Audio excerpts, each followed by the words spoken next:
Okay, this is video 4, and in this video we'll be covering the quoting process of a domestic shed. Okay, so basically we come up here to new quote, create a blank new quote. We choose a markup percentage, could be 30%, could be 20%, could be 15%, whatever you want it to be. Put in the customer details.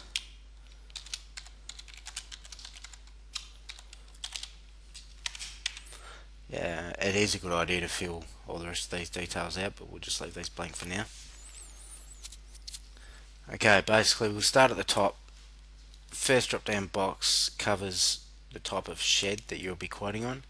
So basically D for domestic, I for industrial, R for rural, and AW covers the award range, which is a smaller range of domestic sheds, so just slightly cheaper than the standard domestic range. So if it's a domestic shed, I normally just leave it on the default. Second checkbox here is the wing category rating, so it's either category 2 or 3. Wind region A I just normally leave alone, and then the fourth option is the footings, posting ground, casting strap, hold down bolts or Dyna bolts. We're just going to do a small shed this time, so I'll just select Dyna bolts.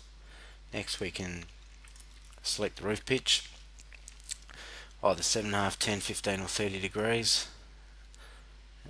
Nominal bay sizes, now they've got some standards here, 3, 3.5, 4 and 6, or if you like you can make custom size base, anything up to around 6 meters. We'll just leave it at standard at the moment. Next we'll pick the bay sizes, so we're going to have 4 bays, so that's going to give us a 12 metre long shed.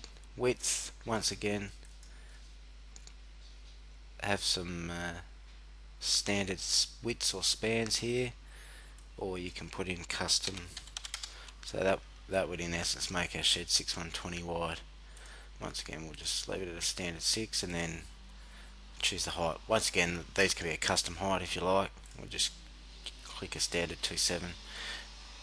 Then once again these are pretty straightforward. You can pick what type of wall sheeting you want. You can go to corrugated low rib or a TL5, and then the roof sheeting, normally just leave that as standard 0.42 corro. Now these two here will basically, if you want to build a shed with the gables open, by selecting them that will open the gable ends up. Leaving them unselected, leave the gable ends closed, so we'll just leave them closed for this job. And then here once again pretty self-explanatory. If you don't know what colours you want but you do want a colour-bond shed, you can just press colour-bond TBA, and if you select this one it'll change them all rather than having to go through and select one at a time.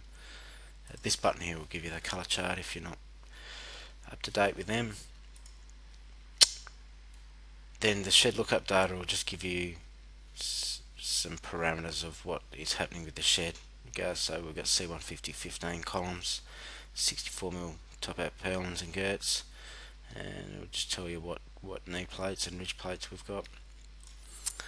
Okay, once they're all filled out we press save, and now we have our basic outline of what you're going to start building your shed around. So if we go to the 3D model here, that's basically what we've got at the moment. It's just a shell